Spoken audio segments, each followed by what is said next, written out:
விஜய் ஏன் வேலுநாச்சியாரை தேர்ந்தெடுத்தார்? வீரமங்கை முதல் அதிரடிப்படை வரை தமிழ்நாட்டுல எத்தனையோ மாபெரும் தலைவர்கள் ஆளுமைகள் இருந்திருக்காங்க. ஆனா தமிழக முதல்வர் விஜய் தன்னோட கட்சியின் மிக முக்கிய கொள்கை தலைவராக ஒரு பெண் ஆளுமையை தேர்ந்தெடுத்தார். அவர் தேர்ந்தெடுத்தது வேற யாரும் இல்ல, 18ஆம் நூற்றாண்டிலேயே வெள்ளையர்களை நடுங்க வச்ச வீரமங்கை வேலுநாச்சியார். அது மட்டுமல்லாம சும்மா பேருக்கு அறிவிப்போட நிறுத்தாம வேலுநாச்சியார் அதிரடி படை அப்படின்னு ஒரு அதிரடியான புதிய அமைப்பையும் உருவாக்கி இருக்கார். இந்த அறிவிப்பு வந்ததுமே சோசியல் மீடியா முழுக்க ஒரே ஒரு கேள்விதான் பிரதானமா எழுந்தது. ஏன் வேலுநாச்சியார்? மற்ற ஆண் தலைவர்களை தாண்டி ஒரு பெண் அரசியலை விஜய் முன்னிறுத்துவதற்கு பின்னாடி இருக்கிற மாஸ்டர் பிளான் என்ன என்பதுதான். நண்பர்களே, இந்த முடிவுக்கு பின்னாடி இருக்கிற ஹிஸ்டரி சாதாரணமானது இல்லை. இந்திய வரலாற்றிலேயே ஆங்கிலேயர்களை எதிர்த்து அவங்க கிட்ட இழந்த நாட்டை முதல் முறையாக போரிட்டு மீட்ட ஒரே ராணி, ஒரு பெண், ஒரு தாய், ஒரு மாபெரும் போராளி. வாங்க அந்த வீர வரலாற்றையும் அதற்கு பின்னாடி இருக்கிற அரசியல் காரணங்களையும் அக்கு வேற ஆணி வேற அலசிடுவோம். இப்போ கரண்டா தமிழ்நாட்டோட மிகப்பெரிய பேசு பொருள் இந்த ராணி வேலுநாச்சியார் படைதான். இந்த அமைப்புக்கு சில மிக முக்கியமான தீவிரமான நோக்கங்கள் இருக்குன்னு சொல்லப்படுது. முதலாவது, பெண்கள் பாதுகாப்பு மற்றும் அவங்களுக்கான தற்காப்பு. இரண்டாவது, தமிழ்நாட்டை அச்சுறுத்தும் போதைப் பொருள் ஒழிப்பு. மூன்றாவது, பெண்களுக்கான முழுமையான அதிகாரம் மற்றும் சமூக சேவை. இந்த அமைப்பு சாதாரணமான ஒண்ணு இல்ல. இது 24 மணி நேரம் செயல்படக்கூடிய ஒரு எமர்ஜென்சி ரெஸ்பான்ஸ் டீம் போல செயல்படும்னு அறிவிக்கப்பட்டிருக்கு. தமிழ்நாட்டில் பெண்களுக்கு எதிரான குற்றங்களை தடுக்கவும் ஒவ்வொரு பெண்ணுக்கும் ஒரு பாதுகாப்பு அரணா இருக்கவும் தான் இந்த முயற்சி. ஆனா இந்த ஒட்டுமொத்த சிஸ்டமுக்கும் வேலுநாச்சியார் பெயரை விஜய் ஏன் சூட்டினார்? அதை நாம ஆழமா புரிஞ்சுக்கணும்னா அப்படியே ஒரு 300 வருஷம் பின்னாடி போகணும். ஆண்டு 1730. ராமநாதபுர அரச குடும்பத்துல செல்லமுத்து சேதுபதி மன்னருக்கும் சகந்தி முத்தால் நாச்சியாருக்கும் மகளா பிறக்கிறாங்க வேலுநாச்சியார். அந்த காலத்துல அரச குடும்பத்துல ஆண் வாரிசு இல்லைன்னா நாட்டை எப்படி காப்பாத்துறதுங்கிற கவலை இருக்கும். ஆனா செல்லமுத்து மன்னர் வேலுநாச்சியாரை ஒரு சாதாரண பெண்ணா வளர்க்கல, ஒரு பேரரசனாகவே வளர்த்தார். அவருக்கு குதிரை சவாரி, வாள் சண்டை, சிலம்பம், வில்வித்தைன்னு எல்லா போர்க்கலைகளும் அத்துப்படி. பெண்கள் வீட்டுக்குள்ளேயே முடக்கப்பட்டிருந்த அந்த காலத்துல போர்க்களத்தோட வியூகங்களை கத்துக்கிட்டாங்க. அது மட்டும் இல்லாமல் மொழியறிவுல அவங்க ஒரு ஜீனியஸ். தமிழ் மட்டும் இல்லாம உருது, பிரெஞ்சு, ஆங்கிலம்னு பல மொழிகளை சரளமாக பேசவும் எழுதவும் கத்துக்கிட்டாங்க.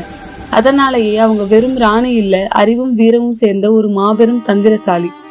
பருவ வயதை அடைந்ததும் சிவகங்கை மன்னர் முத்துவடுகநாத தேவருக்கு வேலுநாச்சியாரை திருமணம் செய்து வைக்கிறாங்க. சிவகங்கையின் மகாராணியா வேலுநாச்சியார் பொறுப்பேற்றுக்கிறாங்க. வாழ்க்கை ரொம்ப சந்தோஷமா போயிட்டு இருக்கும் போதுதான் இந்திய வரலாற்றோட அந்த கருப்பு பக்கம் அரங்கேறுது. வருடம் 1772 பிரிட்டிஷ் கிழக்கிந்திய கம்பெனியும் ஆற்காடு நவாப் படையும் சேர்ந்து சிவகங்கை மீது ஒரு துரோகத்தனமான திடீர் தாக்குதல் நடத்துறாங்க. அதுதான் வரலாற்றோட சிறப்புமிக்க காளையார் கோவில் போர். இந்த கொடூரமான போரில் வேலுநாச்சியாரின் கணவர் முத்துவடுகநாதர் சுட்டுக் கொல்லப்படுகிறார். அரண்மனை தீக்கிரையாக்கப்படுகிறது.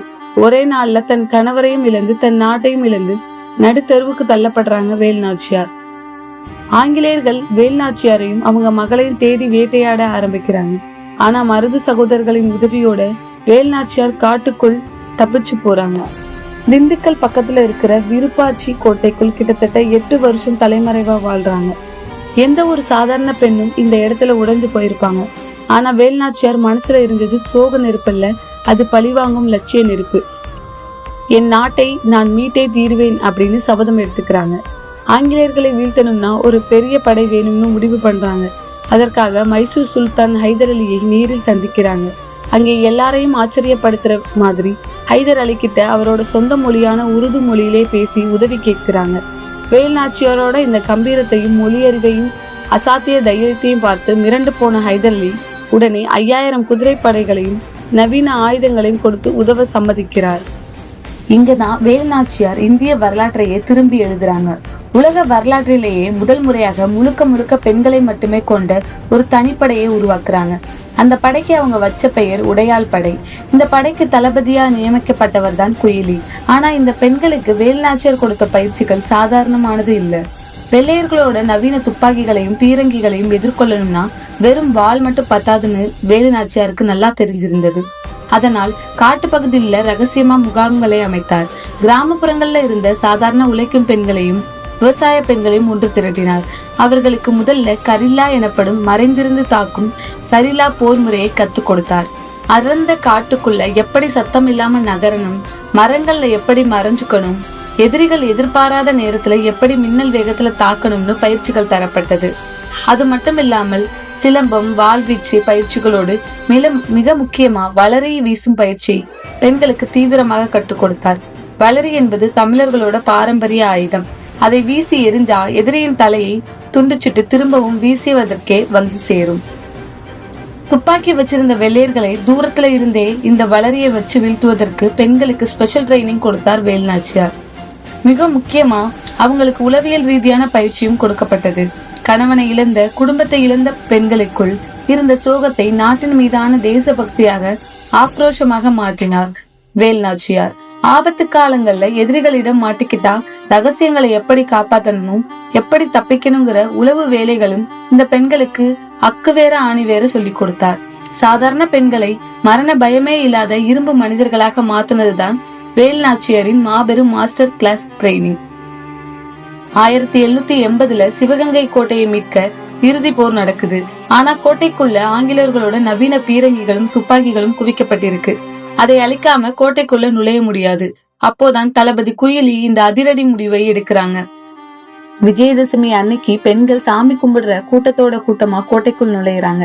திடீரென குயிலி தன் உடம்பு முழுக்க நெய்யையும் எண்ணெயும் ஊத்திக்கிட்டு தீயை பற்ற வச்சுக்கிட்டு ஆங்கிலேயர்களின் முக்கிய ஆயுத கிடங்குக்குள் பாயிறாங்க. வெடிச்சு செதறுது ஒட்டுமொத்த ஆயுத கிடங்கும். உலக வரலாற்றின் முதல் மனித வெடிகுண்டு தற்கொலைப்படை தாக்குதல் ஒரு தமிழ் பெண்ணால் தான் நிகழ்த்தப்பட்டது. குயிலின் இந்த சுப்ரீம் தியாகம் தந்த வாய்ப்பை பயன்படுத்தி வேலுநாச்சியாரின் படை கோட்டைக்குள் புகுந்து வெள்ளையர்களை துவம்சம் செய்யறாங்க. ஆங்கிலேயர்கள் அலறி அடிச்சு ஓடுறாங்க. இழந்த சிவகங்கை கோட்டையில் மீண்டும் வேலுநாச்சியார் மகாராணியாக அரியணை ஏறுறாங்க. ஜான்சி ராணிக்கெல்லாம் 85 வருஷத்துக்கு முன்னாடியே பிரிட்டிஷாரை போர்க்களத்துல தோற்கடிச்ச ஒரே இந்திய ராணி நம்ம வீரமங்கை வேலுநாச்சியார் தான். இப்போ உங்களுக்கு புரியுதா தமிழ்நாட்டுல எத்தனையோ தலைவர்கள் இருக்கும்போது விஜய் ஏன் வேலுநாச்சியார் என்ற ஆளுமையை தன் கட்சியின் கொள்கை தலைவராகவும் தன் படைக்கு பெயராகவும் தேர்ந்தெடுத்தார் என்று? விஜய் முன்னிறுத்துற அரசியல் சும்மா ஓட்டுக்கானதில்லை. அதுக்கான காரணங்கள் வேலுநாச்சியார் எப்படி சாதாரண பெண்களுக்கு ஆயுதம் ஏந்த வச்சு தற்காப்பு கலைகளை தீவிரமாக சொல்லிக் கொடுத்தாரோ அதே போல் இன்றைய பெண்களும் தங்களுக்கு நடக்கிற அநீதிகளை தட்டி கேட்கிற தைரியமானவர்களாக மாறணுங்கிறதும், அடக்குமுறைக்கு எதிரான போராட்டம் எப்பேற்பட்ட அதிகார பலம் கொண்ட எதிரியாக இருந்தாலும் சரியான வியூகம் மற்றும் பயிற்சிகள் இருந்தா வீழ்த்தலாம் என்ற பாடத்தையும், பெண் அதிகாரம் வெறும் பேச்சோடு நிக்காம பெண்களை லீடர்ஷிப் ரோலுக்கு கொண்டு வர்றது, வரலாற்று தடம் பதிச்ச ஒரு தமிழ் பெண் போராளியை இன்றைய தலைமுறை இளைஞர்கள் மற்றும் பெண்களோட கனெக்ட் பண்றது மூலமா ஒரு மிகப்பெரிய சோசியல் சேஞ்சை விஜய் தமிழ்நாட்டுல உருவாக்க பார்க்கிறார். இந்த வேலுநாச்சியார் அதிரடி படை வரப்போற காலத்துல தமிழ்நாட்டு அரசியல்லையும் சமூகத்திலையும் எந்த மாதிரியான தாக்கத்தை ஏற்படுத்த போகுதுங்கிறத நாம பொறுத்திருந்துதான் பார்க்கணும். நண்பர்களை, வீரமங்கை வேலுநாச்சியாரோட இந்த அசாத்தியமான வரலாறும் அவங்க பெண்களுக்கு கொடுத்த அந்த தீவிரமான பயிற்சிகளும் அதுக்கு பின்னாடி இருக்கிற இந்த அரசியல் கனெக்ஷனும் உங்களுக்கு பிடிச்சிருந்தா கண்டிப்பா இந்த வீடியோவை லைக் பண்ணுங்க. விஜய் எடுத்துக்கிற இந்த முடிவை பத்தி நீங்க என்ன நினைக்கிறீங்கன்னு கீழே கமெண்ட்ல சொல்லுங்க. இதே மாதிரியான சுவாரஸ்யமான மறைக்கப்பட்ட நம் தமிழர்களோட வரலாறுகளை நீங்க தெரிஞ்சுக்கணும்னா மறக்காம நம் சேனலுக்கு சப்ஸ்கிரைப் பண்ணிக்கோங்க. அடுத்த ஒரு விறுவிறுப்பான வீடியோல உங்களை சந்திக்கிறேன். நன்றி.